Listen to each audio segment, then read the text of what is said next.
Living in the city can be stressful. I often find myself longing to get out into the countryside. In fact, there's plenty of evidence to suggest that this is good for your health, above and beyond the effects of the exercise. But what if you can't get out to experience these environments? Can they be brought to you? Professor Bob Stone is working on doing just that, and I'm going to his lab to give it a go. So how can we go for a walk if we're just sat behind our desks? Well, we're very concerned about the number of people who can't go out for walks. People in hospices, care homes, veterans coming back from Afghanistan who find themselves with amputated limbs and so on. So with virtual environments, we're able to use head-mounted displays or large screens and actually expose them to virtual reconstructions of well-known beauty spots, not necessarily in this country, but further abroad as well. And how do you actually build a world? What we've done with these worlds, because they're geographically based, is we've actually bought the digital terrain data from a geographical source and aerial photography. So we combine those two in the games engine, the software that powers this particular environment, and then we use it as a template to populate it with man-made objects, rivers, trees, bushes, flowers, and so on. So the world that we're going to be showing you today is based on Wembury Bay, which is a lovely piece of coastline just east of Plymouth. It's got both fantastic coastal environment, it's got some fabulous forestry environments just slightly inland, and it is a perfect place to go and just literally chill out, which is what I did many moons ago when I was doing my A-level revision. Are you right-handed or left-handed? I'm right-handed. You're right-handed. Okay, well what we need to do is to put these devices onto your left hand. This is the galvanic skin response meter, which if we make sure that it goes right down to the bottom of the base of your fingers, that will be measuring your skin response, and so we were looking at the conductance and measuring the trend over time.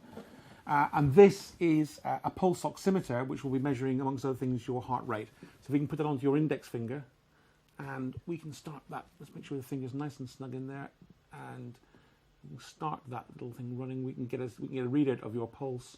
Right. Let's see how stressed I really am. First thing we have to do is to raise your arousal level so that we can do some comparisons afterwards as to how good these environments are. We're just looking at your mental ability to rotate, in this case, two-dimensional objects. What happens if I get one wrong? Does it give me an electric shock? No, nothing as ethically awkward as that. That wouldn't be allowed. Great, let's have a look at this world. Okay. So how am I actually going to walk around this world? Well, we're going to give you this little device, which is commercially available. It's called a Z-Key. You move forwards and backwards using the thumbstick. You look left and right using the thumbstick. And then if you want to look up and down, these little buttons on the front enable you to look down and to look up. So it gives you complete freedom to explore the virtual world. Great. The sound is designed in such a way that the effects are triggered and the volume is triggered when you approach a particular zone or object. And if I'm one of the participants in your study, what would you actually have me do in this world?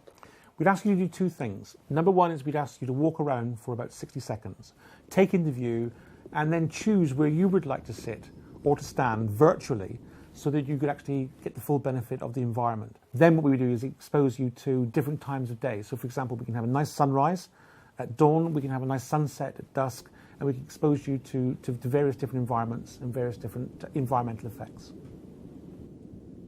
We try to put in borders so that you can't, for example, fall off the end of the virtual world, which is not very restorative. And presumably it's not like a video game where you want people to be able to run miles and miles in seconds.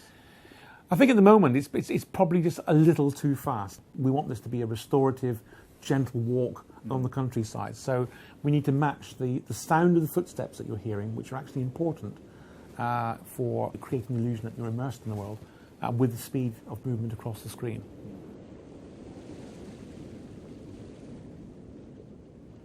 So how does this environment make you feel? It's actually amazingly relaxing. That's often the response we get. People will sit back and, with the sounds in particular, they will sit back and listen and get almost soaked in, immersed in the environment.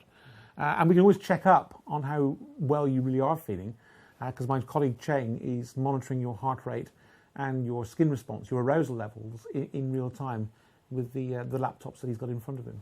Has it actually dropped? It was 78 at the beginning. And it's gone down to 17. 60. Okay, right. You're relaxing. It's not going to be easy taking this into a hospital setting. We have a lot of things to consider, things like ethics, things like hygiene. The chances are we'll probably not be using head-mounted displays, but using large screens that we can wheel into patients' beds. But it's quite a challenge getting this technology into a sterile setting, such as a hospital. And eventually, what's your long-term plan for these kind of systems? Where do you hope they will eventually end up? Well, we're getting a lot of interest from non-military and other medical sectors. Palliative care, end-of-life care, vascular surgeons are interested. We're even seeing interest, for example, from accident and emergency wards. Could this be used to calm violent patients who come into the wards on a Friday or Saturday, for example? We hope to get the technology into hospices and care homes on large screens, possibly even on portable computers like iPads or Android tablets. So the sky's the limit. Professor Stone and his team are set to test the virtual worlds over the next 12 months. They're hoping to be treating people in hospitals and care homes within the next 2 years. I thoroughly enjoyed my stress-busting walk on the virtual beach. Maybe we should get one for the office. For Nature Video, I'm Daniel Cressy.